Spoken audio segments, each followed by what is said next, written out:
Coming up on the Rockbridge Report, it's the second armed robbery in Lexington in the last 2 months, and the suspect is still on the loose. And there's good news and bad news for Lexington in transportation. Intrastate travel will get easier, but in town, Nelson Street is a mess. Stay tuned to see how long construction will last. And later, we'll take you over to Buena Vista for some holiday cheer. Catherine Young reports live as the city prepares for its annual Christmas parade. Live from the campus of Washington and Lee University with news for Rockbridge County, this is the Rockbridge Report. Welcome to the Rockbridge Report. I'm Paige Williams. And I'm James Laverty. Lexington police are still looking for the man they say committed armed robbery Monday at the local Hampton Inn. Monday night, the robber entered the Hampton Inn, brandished a weapon, and assaulted a staff member. Lexington Chief of Police Sam Roman could not disclose the amount of money taken or the type of weapon used. The suspect was a black male, approximately 5 feet 10 inches tall and around 180 pounds. Hampton Inn manager George Moore declined to comment, citing the fact that the investigation was still ongoing. This is the second armed robbery in the Lexington area in the last 2 months. The Senate approved a procedural vote on the Trump administration's tax bill. The bill is going to the full Senate for consideration, and a final vote is expected soon. John Lawrence reports. President Trump says Americans will get a Christmas present from the government. Under the plan moving forward in the Senate, a typical family of four earning $75,000 as an example will see their taxes go down by as much as $2,000. That's a lot. The bill is going to the full Senate for consideration. A final vote could come before the end of the week. The president says the plan will benefit middle-class families who he calls the backbone of America. I think my accountants are going crazy right now. It's all right. Hey, look, I'm president. I don't care. I don't care anymore. I don't care. The fate of the tax bill isn't certain. First and foremost, all Democrats are against it. He told people in places like Ohio he was going to look out for them and their interests. And here we have a bill that's going to raise taxes on middle-class people. And even some members of the GOP are on the fence. I haven't decided yet. Republicans can only lose 2 members and still get the legislation passed. We're doing the very best we can, considering the fact our Democratic friends have chosen not to participate in the process. We would love to have a bipartisan bill, but that's really up to them. And there were dozens of protests by college students in 30 states. One of the grad tax walkouts was at the University of California, Davis. Some students could see huge spikes in the amount of taxes they owe to the government. I'm John Lawrence reporting. On Wednesday night, President Trump tweeted, "The only people who don't like the tax cut bill are the people that don't understand it." Matt Lauer is responding to the sexual misconduct claims that got him fired from NBC. At least 3 women have filed complaints with NBC regarding Lauer, and the New York Times and others are detailing disturbing allegations from several current and former female workers. CNN's Brian Stelter reports. Good morning. The Today Show once again addressing Matt Lauer's firing this morning. Our top story is once again about our former colleague, Matt Lauer. And in fact, we just moments ago received a statement from Matt, and let me read it to you. "There are no words to express my sorrow and regret for the pain I have caused others by words and actions. To the people I have hurt, I am truly sorry. As I am writing this, I realize the depth of the damage and disappointment I have left behind at home and at NBC. Some of what is being said about me is untrue or mischaracterized, but there is enough truth in these stories to make me feel embarrassed and ashamed." Alarming new allegations of sexual misconduct emerging against Matt Lauer, a former NBC employee telling the New York Times that in 2001, Lauer summoned her to his office, locked the door, and sexually assaulted her. She says she never reported the incident because she felt ashamed and feared losing her job. Variety magazine also reporting accounts from 3 women who say Lauer harassed them. One says the veteran Today Show anchor gave her a sex toy and then detailed in a note how he wanted to use it on her. Another employee says he exposed himself in his office and then reprimanded her for not engaging in a sexual act. 10 current and former employees telling Variety that Lauer was fixated on women, especially their bodies and looks, and was known for making lewd comments verbally or over text messages. The big question is, who knew what when? Variety quoted several staffers who said they tried to alert executives about Lauer's behavior. In response to that, NBC says, "We can say unequivocally that prior to Monday night, current NBC News management was never made aware of any complaints about Matt Lauer's conduct." Lauer is just one of the many more men coming under scrutiny for sexual misconduct, and just another one this week. Earlier today, Russell Simmons announced he will step down from his companies after being accused of sexual assault. Screenwriter Jenny Lumet says Simmons forced her to have sex with him in 1991. She detailed the encounter in a column published by The Hollywood Reporter today. Simmons, the founder of hip-hop music label Def Jam Recordings and CEO of Rush Communications, released a statement today, saying in part, "While her memory of that evening is very different from mine, it is now clear to me that her feelings of fear and intimidation are real. While I have never been violent, I have been thoughtless and insensitive in some of my relationships over many decades, and I sincerely and humbly apologize."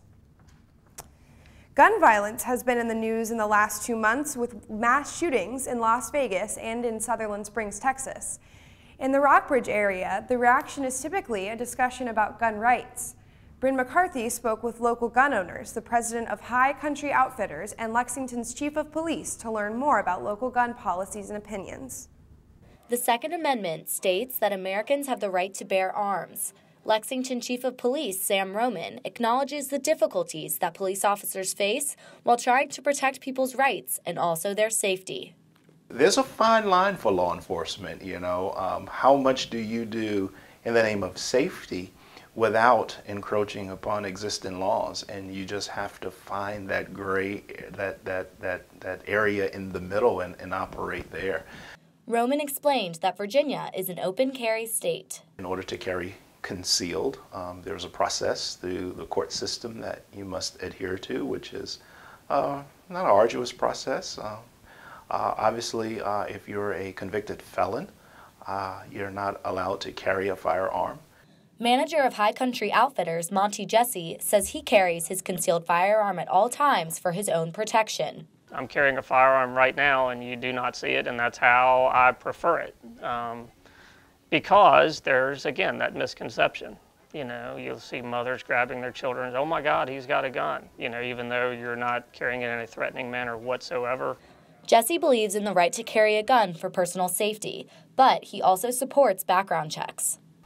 As long as we do the paperwork on it and do the background check, it actually works. We have had several instances where the person is actually denied through the transfer process because of the criminal record or mental history or any type of domestic charge, anything like that. Mental health in relation to gun violence is also a big concern. Local gun owner Bo Canick feels that gun problems stem from either terrorism or mental health issues. A gun is just an instrument. It takes this right here to make it work. Okay? This and this up here. The gun is not the problem. It's the people behind it. From a law enforcement perspective, Chief Roman would like to see more action taken against gun violence. But at the same time, he doesn't want to encroach on anyone's rights. For the Rockbridge Report, I'm Bryn McCarthy. In 2017 alone, there have been more than 14,000 deaths due to gun violence in the United States and more than 28,000 injuries. Coming up next on the Rockbridge Report.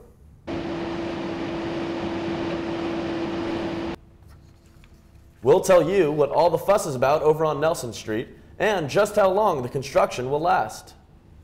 And the Rockbridge area starts its first intrastate bus service in more than a decade tomorrow. Stay tuned to see just where this story could take you. It's been unseasonably warm here in Lexington over the past few days, and it looks like this trend is going to continue. I'll have your weekend weather forecast next.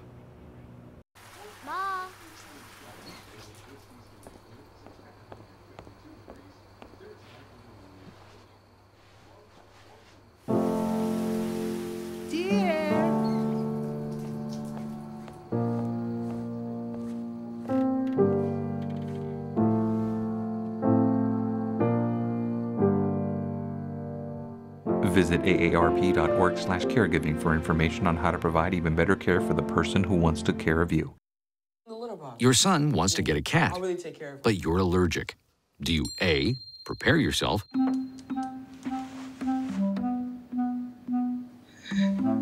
B, make the best of it, C squared equals 25.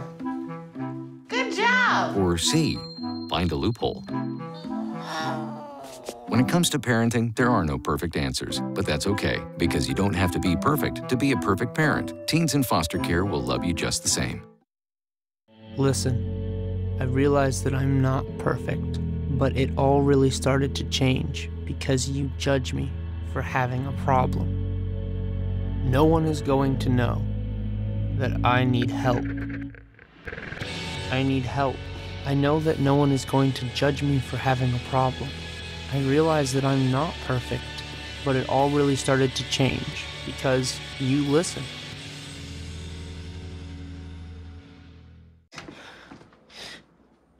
Your daughter just had her first breakup. Do you A, put yourself in her shoes,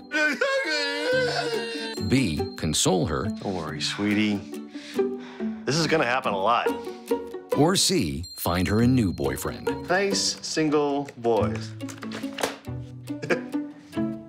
That was weird. As a parent, there are no perfect answers. But you don't have to be perfect to be a perfect parent. Thousands of teens in foster care will love you just the same. Lexington, are you ready for road work? Catherine Young reports on what's up on Nelson Street and what's coming next. Since September, Nelson Street has been under construction. The project is set to wrap up in April of 2018, but an extension of up to 2 months may be required. The reason for the mess? Water lines. These new water lines will run from the current location near McLaughlin Street all the way to the Fairwind subdivision. So it'll provide a better loop for that whole system. So again, increased pressures, increased fire flows. The project is currently a month and a half behind schedule. Delays in the process have been caused by tough rock beneath the road's surface. They beat it, they drilled it, they've used chemical expansive, they've used about all the tricks in the book. We don't allow blasting here in the city limits, so that's ruled out. The road work is not only affecting drivers, but also residents who live nearby. One resident, David Dickens, noted the dust and construction noises have been distracting. Dust penetrates even into the house. It's in the air. However, in the end, he does not see it as a big deal. Minor inconvenience. I don't like the noise. Our cat is upset by it all, probably more than we are, because we can see what's going on. Try to explain that to a 2-year-old cat. While this is the main road project the city is focusing on now, the City of Lexington has also received Virginia Department of Transportation funding to remill, repave, and resurface East and West Nelson Street, White Street, and the Route 11 bypass. These projects will be complete by June of 2018. However, the Public Works Department has plans even further into the future than just next year. We have 30 years worth of projects programmed. About 70% of the city's water lines need to be replaced. They have plans to replace them in the next 30 years. For the Rockbridge Report, I'm Catherine Young. The city hopes to secure VDOT funding by spring of 2018 for new public utilities, sidewalks, curbs, and paving on Taylor Street. The Rockbridge area will get its first interstate bus service in more than a decade tomorrow. It's a federally funded program called the Virginia Breeze, and it will run from Blacksburg to Washington, D.C. Reporter Caroline Leak has the story. The Virginia Breeze pilot bus program is part of a nationwide effort to connect people in rural communities to the more urbanized areas. We have a lot of great transit providers in the state, but they just don't really go in between communities. The pilot program is partnering with Dillon's, a Coach USA company that also owns the Budget Interstate Megabus. Ticket prices will range from $19 to $50. The bus route will have 9 stops. One is Lexington at the Food Lion in Stonewall Square. Rockbridge County residents can use the Murray Express to get to Stonewall Square. From here, they can catch a ride to any one of the stops on the Virginia Breeze bus line. Representatives from the Virginia Department of Rail and Public Transit came to Virginia Military Institute as part of a 2-day press tour. The buses are 56 passenger coaches that offer free Wi-Fi, in-seat power outlets, and a restroom. Everyone's been really excited, and again, this isn't just for college kids, it's for the business traveler, the family, any leisure traveler that wants to get to see other areas of the state, whether it's, Blacksburg to Harrisonburg or getting on up to Dulles or Union Station. Jean Reynolds usually visits family in D.C. 4 or 5 times a year. With this new bus program, she hopes he can travel there more often. I just hope that this is all successful because I think there are a lot of people like myself who find that driving to D.C. is a real challenge as we get older. Coach USA senior driver Granger Davis has spent 30 years on the road. He sees this program as a great way to connect the state. By it being new, I think it'll give people a different option and give them the ability to try something different and have fun in the process. DRPT expects a ridership of 7,000 in its first year and hopes that number will grow. For the Rockbridge Report, I'm Caroline Leake. The northbound bus is scheduled to arrive at 9:25 tomorrow morning for its maiden voyage. The southbound bus should arrive by 2 p.m. You can buy your tickets on catchthevabreeze.com. The Atlantic hurricane season officially comes to an end today, and it was a catastrophic one. There were 17 named storms this season, and of those, 6 were major hurricanes, meaning that they reached a Category 3 or higher. 3 of those major hurricanes hit U.S. soil this year: Harvey, Irma, and Maria. Damage estimates for those storms range from $300 to $475 billion. Harvey alone dumped an estimated 27 trillion gallons of rain over Texas and Louisiana, while Maria devastated the island of Puerto Rico. A 4th hurricane, Nate, also made U.S. landfall, but did not reach major status. However, Nate did cause an estimated $2.5 billion in damage. But while 2017 was a busy Atlantic hurricane season, it was not a record year. The Atlantic hurricane season of 2005 had 28 named storms, of which 15 were hurricanes. Well, Brennan's here, and we're looking at a calendar that says November 30th. But the weather might say otherwise. What do you have to say about that, Brennan? Well, it's been unusually warm and sunny during this time of year, and it looks like it's going to continue into next week. I'll have your forecast over here. And we are currently looking at a live shot of downtown Buena Vista as they're preparing for their Christmas parade. And as we look at our current weather conditions, we have a high of 58 degrees, a low of 36 degrees. The barometric pressure is 30.09 inches of mercury. The wind speed is 8 miles an hour, and the humidity is 44%. Now, as we look at our current regional conditions across the board, it's relatively sunny and warm, with temperatures of 59 degrees in Stanton and Charlottesville and 58 in Buena Vista and Lexington, although it's a little colder over here in Covington at 51 degrees.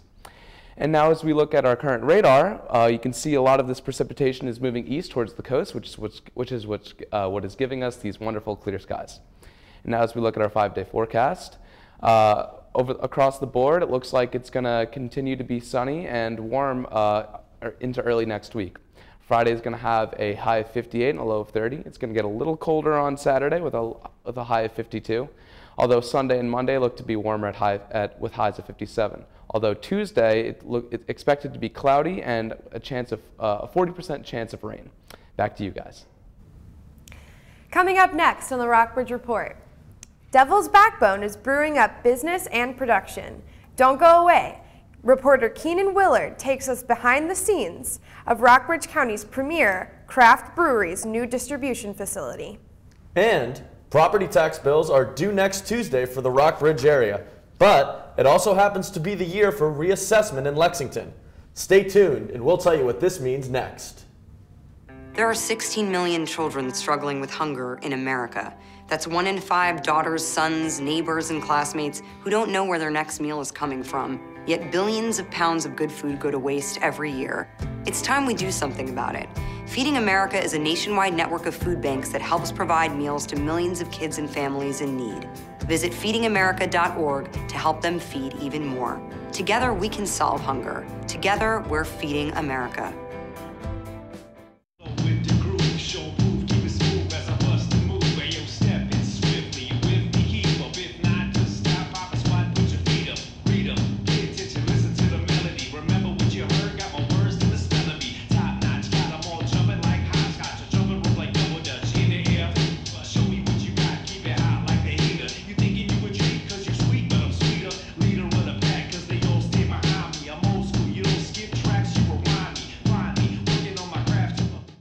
It's me, Artie. Come see what I collected from the creative galaxy in my idea box. Transform your world. Will you help me make art? Each one of our journeys keeps us young. Before you throw it away, Hey, I have an idea. think outside the box. We'll never get older. Each one Go be amazing! Give your cardboard box another life. Recycle. Why is my son having trouble in school? Finding lowest airfare to Istanbul. No, I'm tired of fighting with my son over his homework. Home, walk, restaurant. Need a review? No. He's smart, but his mind wanders. 7 wonders of the world. Why don't you understand me? I do. I was trying to show how Connor feels every day. Redirecting to understood.org. Join parents and experts at understood.org, a free online resource about learning and attention issues to help your child thrive. It's me, Artie. Come see what I collected from the creative galaxy in my idea box. Transform your world. Will you help me make art? Each one of our journeys keeps us young. Before you throw it away, Hey, I have an idea. think outside the box. We'll never get older. Each one Go be amazing! Give your cardboard box another life. Recycle. There are 16 million children struggling with hunger in America. That's 1 in 5 daughters, sons, neighbors, and classmates who don't know where their next meal is coming from. Yet billions of pounds of good food go to waste every year. It's time we do something about it. Feeding America is a nationwide network of food banks that helps provide meals to millions of kids and families in need. Visit feedingamerica.org to help them feed even more. Together, we can solve hunger. Together, we're feeding America. Devil's Backbone is set to expand its business following the construction of a new packaging plant. Keenan Willard has the story. Devil's Backbone is Rockbridge County's premier craft brewery. But following the construction of this packaging and distribution center, both business and production are booming. Came back right before. Shipping, receiving, bottling, canning, and kegging. This new facility is a jack of all trades for Devil's Backbone Brewery, the Lexington institution that brews its beer just a short walk uphill from this warehouse. This facility is about 52,000 square foot. Our old packaging hall probably was about 15,000 square foot, so that really lets us expand for the future. The brewery purchased the land for the facility from the county last fall. We've really blown the performance agreement out of the water. We have 50 folks employed over there now, and additional investment. The brewery is now able to produce 5 times as many kegs daily as they were before the new facility's construction.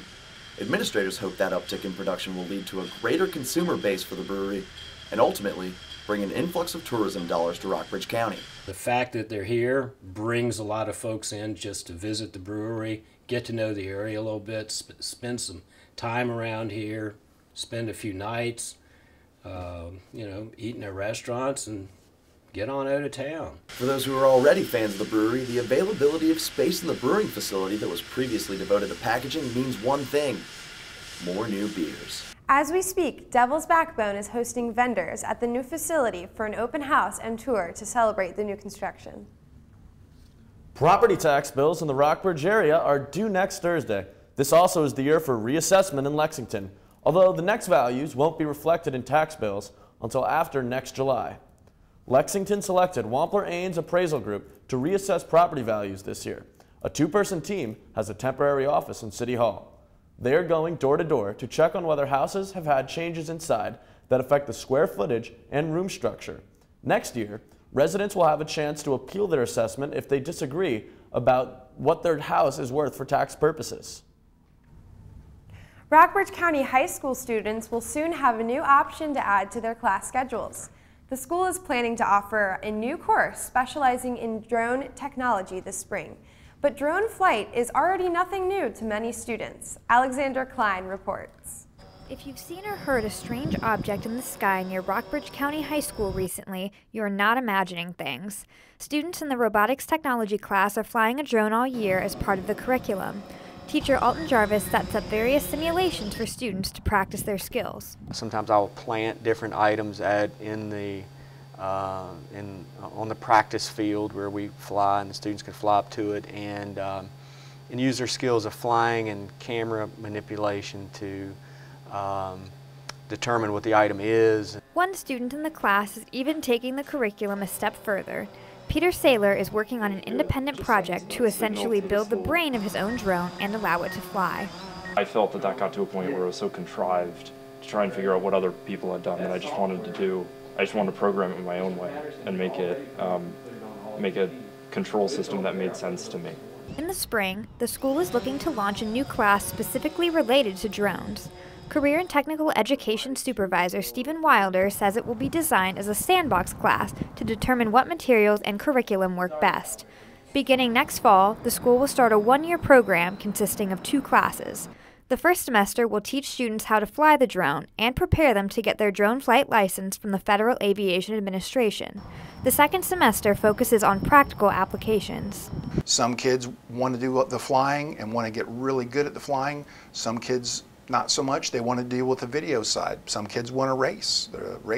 Drone racing is big. Still, Wilder says it'll be difficult to predict exactly what careers could lie ahead for students interested in drone technology.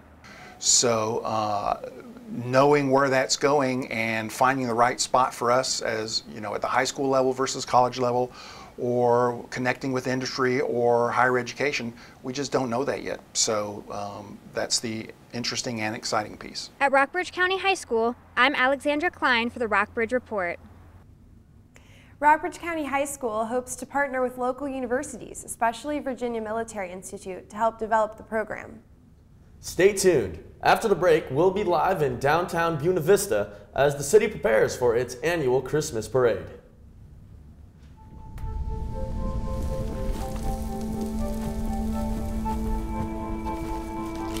Eva Marie smoked 12,000 packs of cigarettes over 15 years. She quit, and now there's a new lung cancer screening that could save her life. You stopped smoking, now start screening. No matter how much you smoked, early detection could save you. Talk to your doctor or learn more at savedbythescan.org. It's fine that other people like you. It's more important that you like yourself. And I'm comfortable with every part of me. Meals on Wheels coming to my door as someone who's housebound assures me that I'm not forgotten. They care that I'm okay. My name is Asha Ida Bell.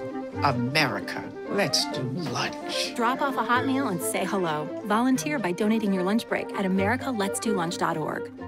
I adopted Bento in 2010 from a shelter. As it turns out, we have very similar personalities. And this cat makes me make art because he's always motivating me to take pictures of him, to draw pictures of him.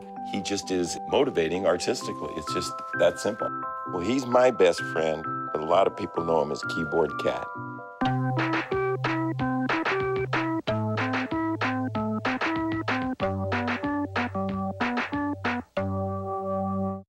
Okay, so what would you bring to my company? What do you need?